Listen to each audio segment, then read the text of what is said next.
Good afternoon, everyone. We are excited to welcome you all to another inspirational and educational episode of Concorde Conversations. Concorde Conversations is an initiative by Concorde Medical Group to educate, empower, and encourage our community about our health so we can all live to our fullest potential. Today's episode is Urine Pain, a discussion about chronic urinary tract infections. Hi, I'm Dr. Catherine Weinberg, Director of the Adult Congenital Heart Disease Program here at Concorde Medical Group, part of Northwell Health.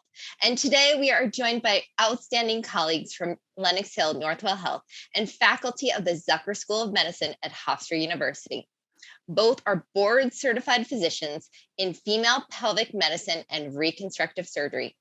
I would like to introduce you all to the System Director of Female Pelvic Medicine and Reconstructive Surgery at Northwell Health, urologist, Dr. Farzeen Firoozi, and Director of Concorde's Women's Health Program, urogynecologist, Dr. Christina Kwon. Many of our Concorde community have submitted fascinating questions for us to discuss with our experts today. If you have any additional questions, please ask them in the chat box. We only have 30 minutes together, so we're going to go through as many as we can. Remember, we are giving general guidance. If you have a particular question about your health, we would like to help you. So come in and talk to one of our exceptional Northwell physicians so we can answer your questions and give your health the attention it deserves. So let's get started. Dr. Kwon, what is a urinary tract infection and when should you see a urologist or a urogynecologist? So I think at its most basic level, a urinary tract infection is any infection along the urinary system. So typically it begins in the lower urinary tract, which incorporates the urethra and the bladder, and it can ascend into the upper urinary tract, which includes the ureters and the kidneys. It's very common. Your primary care doctor or your local urgent care center be very well equipped in terms of treating this condition. However, if you are getting them more frequently, and typically I characterize that as about more than 3 or 4 times per year, then you may want to seek the services of a specialist to get some more evaluation and perhaps be more proactive about prevention. Sometimes patients feel a little embarrassed and it's difficult for them to discuss urinary problems. Dr. Firoozi, can you speak about why it's so important to discuss these issues with your doctor and an easy way for them to bring up the discussion? Yeah, I think that's a great question. Overactive bladder symptoms, urinary frequency urgency symptoms are very common in patients, but there's, for some reason, have been a stigma sometimes associated with those symptoms, either overactive bladder or even sometimes urinary incontinence. I think the most important thing for patients to realize is that it's a very common chronic condition that folks deal with, akin to something like hypertension or hypercholesterolemia. We'd like to normalize it with our patients and make sure that they feel comfortable talking to us about it, because there is a whole litany of treatment options for addressing those issues for our patients. And I think it's something that people should realize how common it is that any doctor will have patients that have had this same complaint. And it is something that definitely should get treated. It affects quality of life. And it is something that is not something that is caused by you. It is something that is incredibly common and certainly is treatable. Great. Dr. Firoozi, what are red flags? When do you need to go see a doctor immediately when you have a urinary tract infection or suspect you have one? So some red flags would include just general constitutional symptoms like fever or chills, poor appetite, or overall not feeling well. Other urinary red flags would include significant increase in frequency, urgency, burning with urination, or what we call dysuria, or gross hematuria. Dr. Kwon, what are common symptoms and what are less common symptoms of a urinary tract infection? Yeah, so Dr. Firoozi just listed some of them. Typically, people will experience burning with urination, a significant and sharp increase in urinary frequency and urgency. So suddenly you cannot continue what you're doing. You must run to the bathroom. And then there's burning or pain when you urinate. That's the classic urinary tract infection symptoms.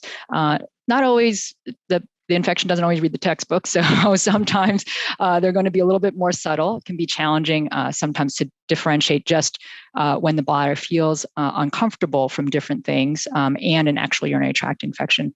Gross blood in the urine sometimes can occur when someone has just a garden variety urinary tract infections, but it is something that should get evaluated right away. Some of the less common symptoms can be things like, especially in older patients, there can be subtle changes in mental status, or something that is a sense of the patient is not feeling well, but cannot necessarily verbalize why they may not be feeling well. A urinary tract infection should be one of the things that is ruled out in that case. And I would just add to Dr. Kwon's comments, one other symptom that is concerning sometimes when you have what she had mentioned before, ascension of an infection up to the kidneys, would be abdominal or flank pain or back pain. And in that scenario, we'd be worried about not only a cystitis or a bladder infection, but also a kidney infection, which should be addressed right away.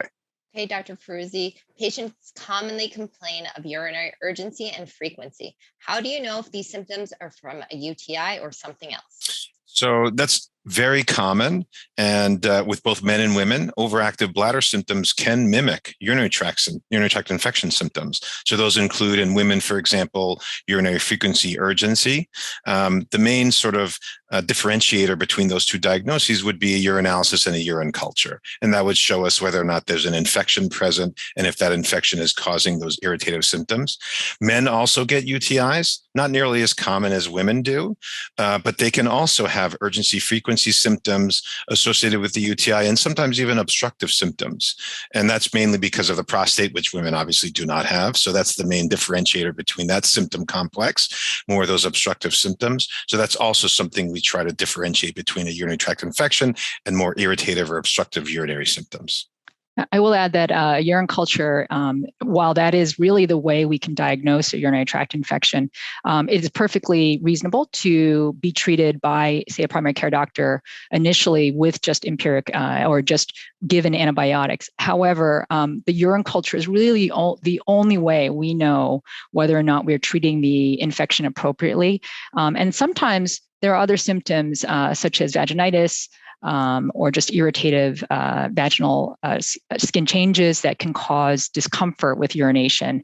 And it's not actually a urinary tract infection, and antibiotics will not actually make those symptoms go away for a significant amount of time.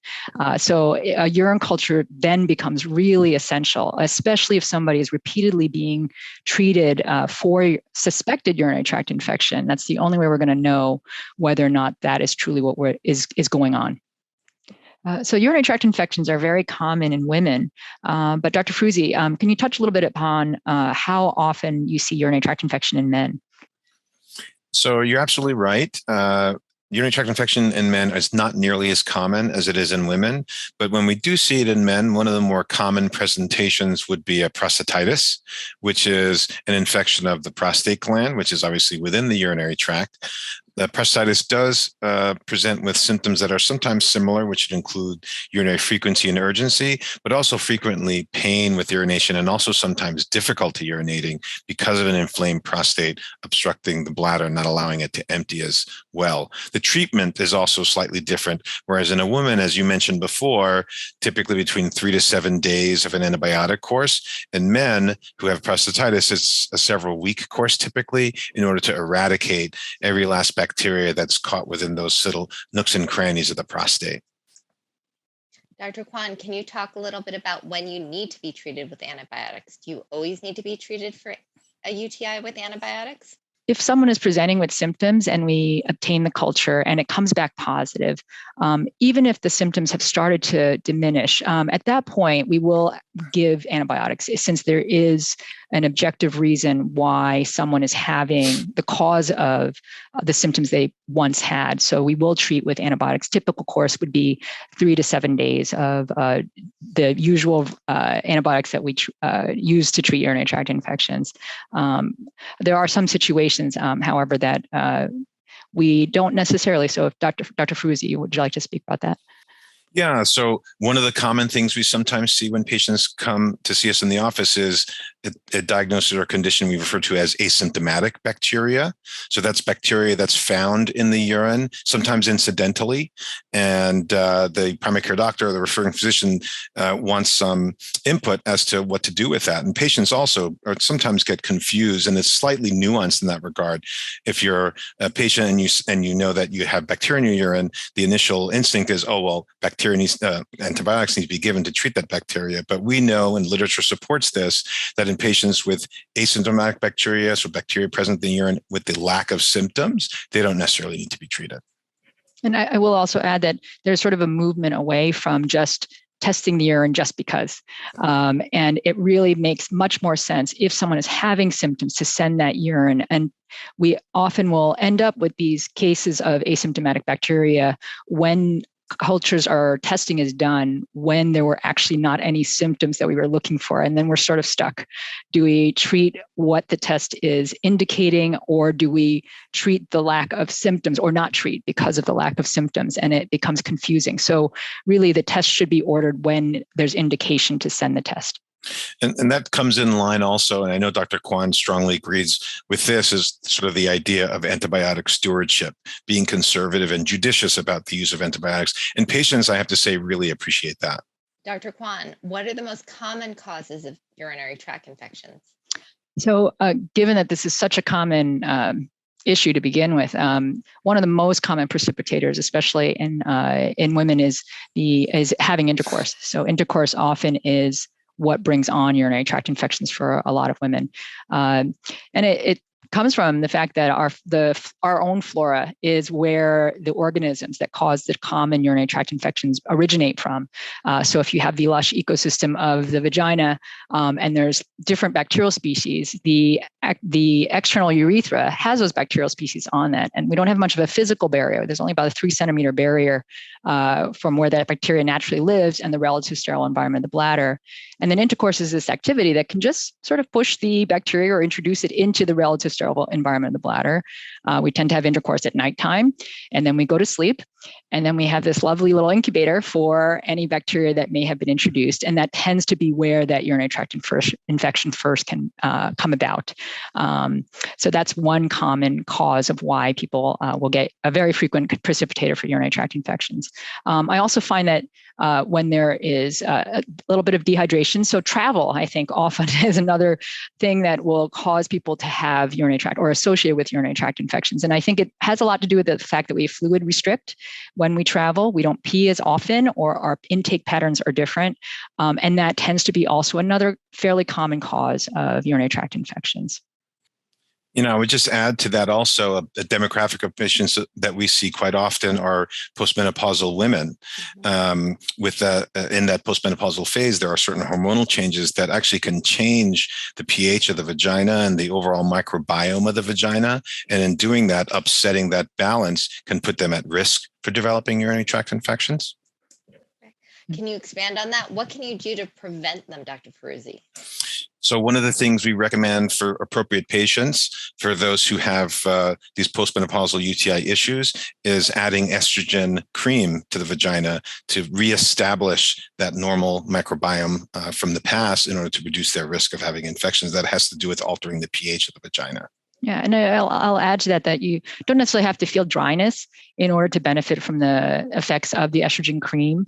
The tissue becomes a little thinner and drier postmenopausally, and that physiologic change will make some women much more prone to urinary tract infections. There's also a shifting of the microbiome, as Dr. Firoozi mentioned.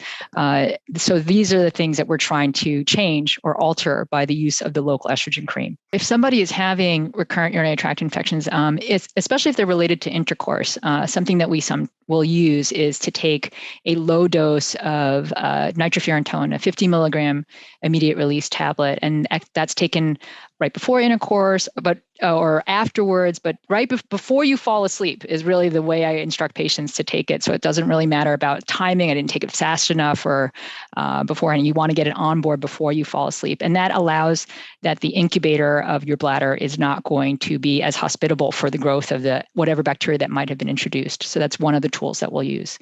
Yes, and one of the other tools that we can use in patients who have who are prone to urinary tract infections, not necessarily associated with relations, would be methenamine hippurate or Hiprex. And that is a antimicrobial. We call it that because it's not technically an antibiotic. It cannot treat an infection, but what it does is, in the same way that Dr. Kwon just mentioned, it can prevent an infection by altering the acidity level, the pH level within the urine, and making it harder for bacteria to latch on to the bladder wall and cause an infection. Does estradiol help with urinary tract infections? Dr. Kwon, do you want to start? Sure. We touched a little bit about, we use local estrogen cream. That is really, so systemic hormone replacement does not have the same type of direct effect on the quality of the tissue vaginally. So local estradiol is what we are really makes the biggest impact in terms of normalizing the microbiome within the vaginal flora, as well as improving the tissue quality.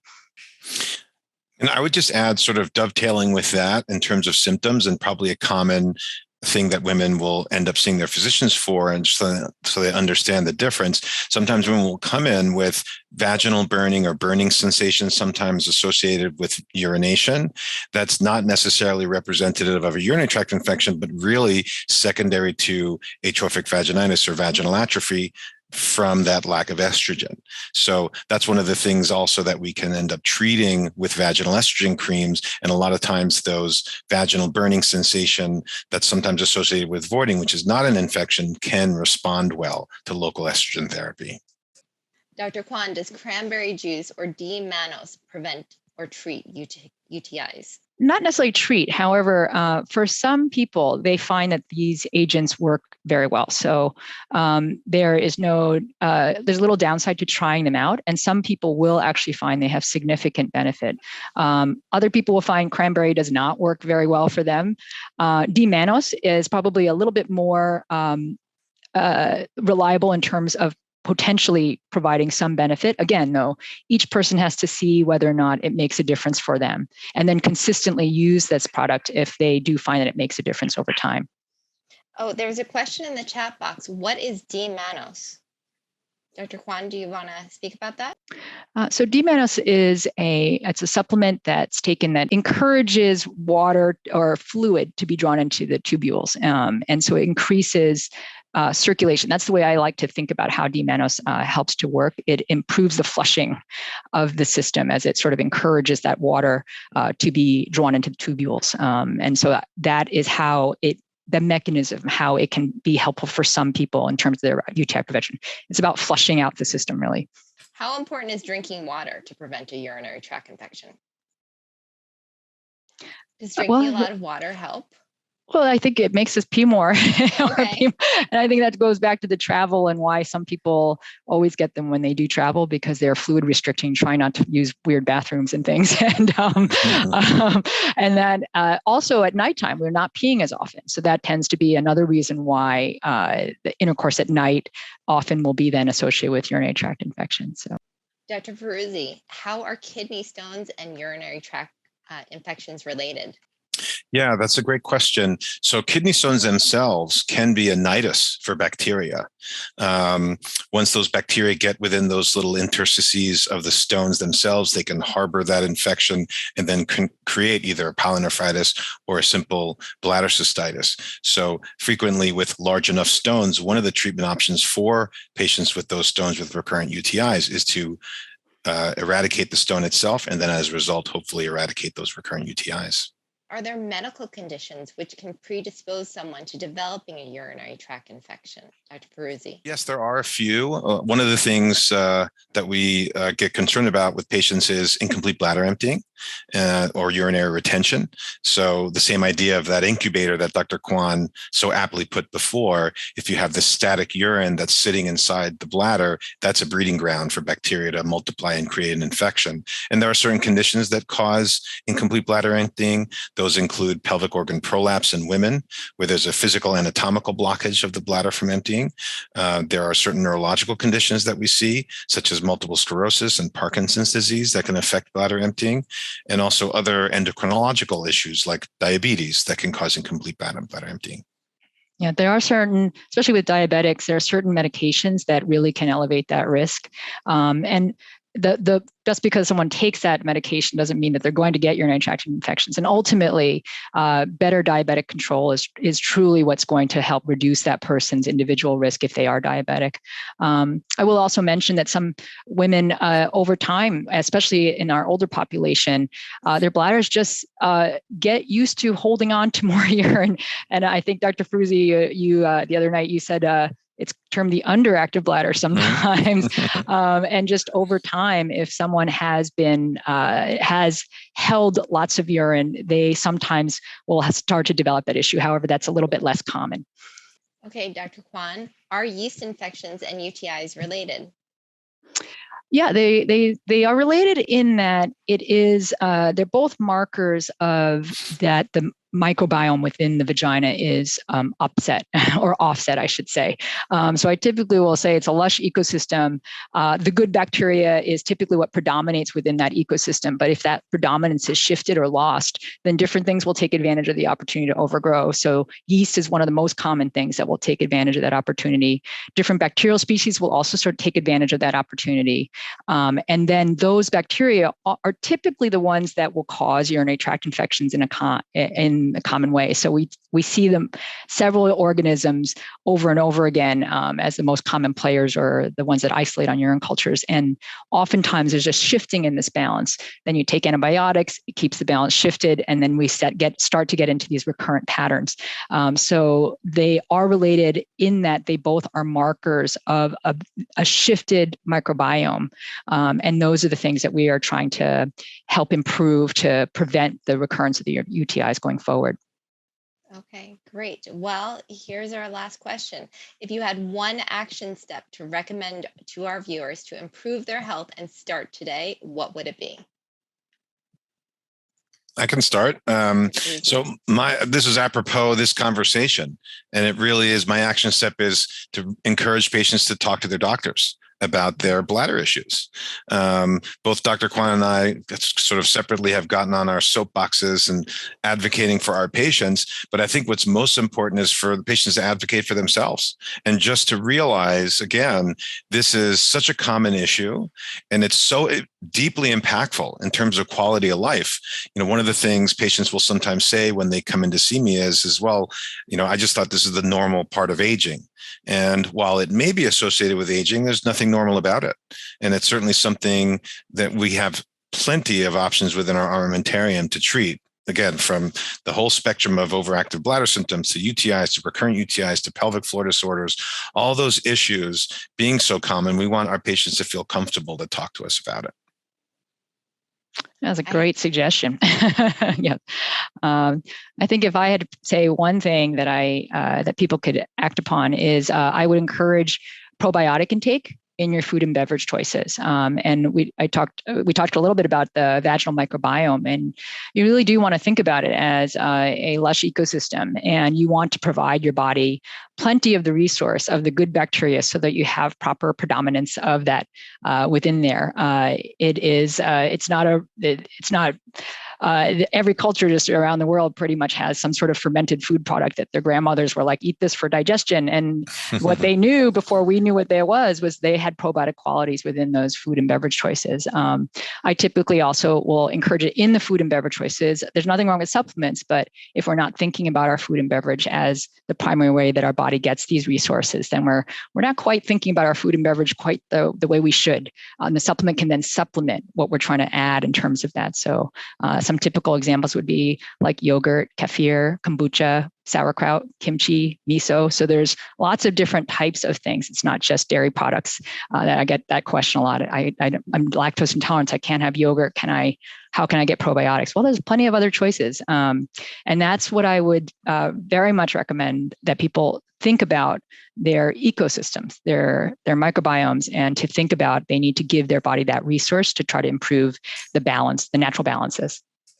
Great.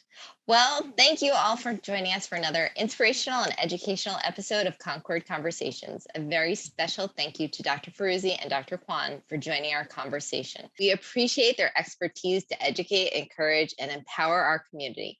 As part of the Concorde community, we hope you will share in our mission.